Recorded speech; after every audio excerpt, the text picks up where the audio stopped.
Hey guys, and welcome back to my channel. In today's video, I'm going to show you the collective thrift haul from both the Scrap Exchange and the Scrap Exchange thrift store. We're first going to start with the Scrap Exchange haul. So let me show you what I got.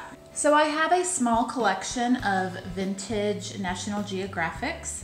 I had 3 that started my collection and I got them a couple years ago, and they're all from like the early 1970s. So I actually found a perfect spot in my home to display them, and I wanted to add on to the collection. So when I went there today, they actually had a barrel full of these things, and I just went through them and found a lot that I liked, and they were only 50 cents each. So this is the first one. It is August 2005. And this is the second one. It is May 1997. And then I got this one. It is February 1991. And then I got this one, June 1996. Then I got this one. It is June 2003. And this is August 2003. And this is January 2009. So the second thing I picked up was in the science section. They had a lot of test tubes and chemistry equipment and just really cool stuff. And y'all know my daughter Hannah just loves her some slime. I got her this little glass bottle. It was 75 cents. And then these were 25 cents. They're just the little medicine droppers. She could put her borax solution in here. And I just thought it was super cute, and she will love this. Okay, so the last thing I got was this event poster, and they had a lot of different ones and they were only $1. It just says the Cooke Street Carnival, and then it has this bird. There it says the year of the flamingo, Saturday, October 13th. Actually signed by the artist, and I guess there was 50 prints of this, 48 out of 50.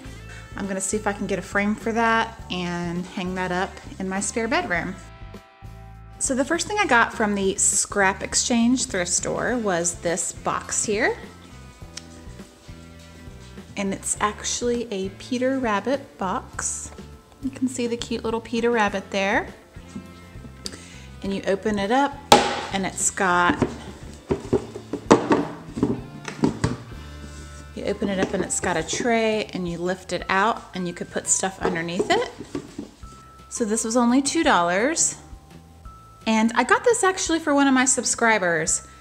She likes to collect Peter Rabbit for her daughter. Where she lives, it's really hard to find this stuff, and if you do find it, it's pretty expensive.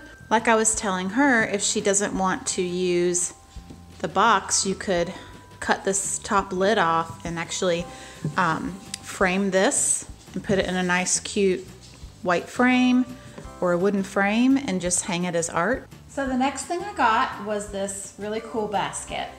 This was $2, and it's got the handles here, and I love the detail in it.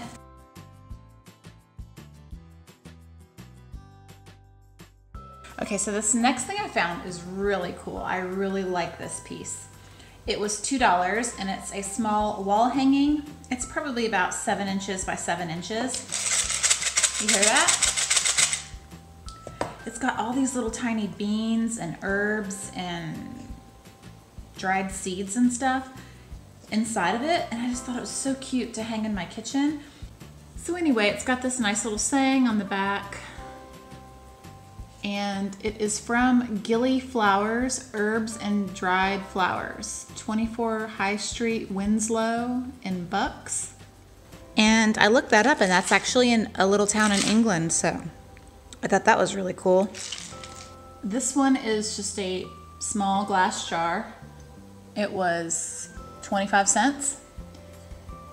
And I'm pretty sure it's vintage. It's cinnamon orange tea, a sweet cup of tea without sugar. And I just thought it was really cool. So I'm gonna find a way to display this and put something in it. So the next 2 things I found were in a little shoebox. And it had a sign. It said vintage photos and postcards, and they were all 50 cents each. I got these 2 here, and they're just little landscapes. I like the vintage tones in them. So I couldn't decide between the 2. I'm gonna put one of these in a project that I'm doing, and I can't decide which of the two I'm going to use, so I got both, but I just thought they're really cool. And like I said, I like the vintage tones and they'll match really well with what I'm going to use them for.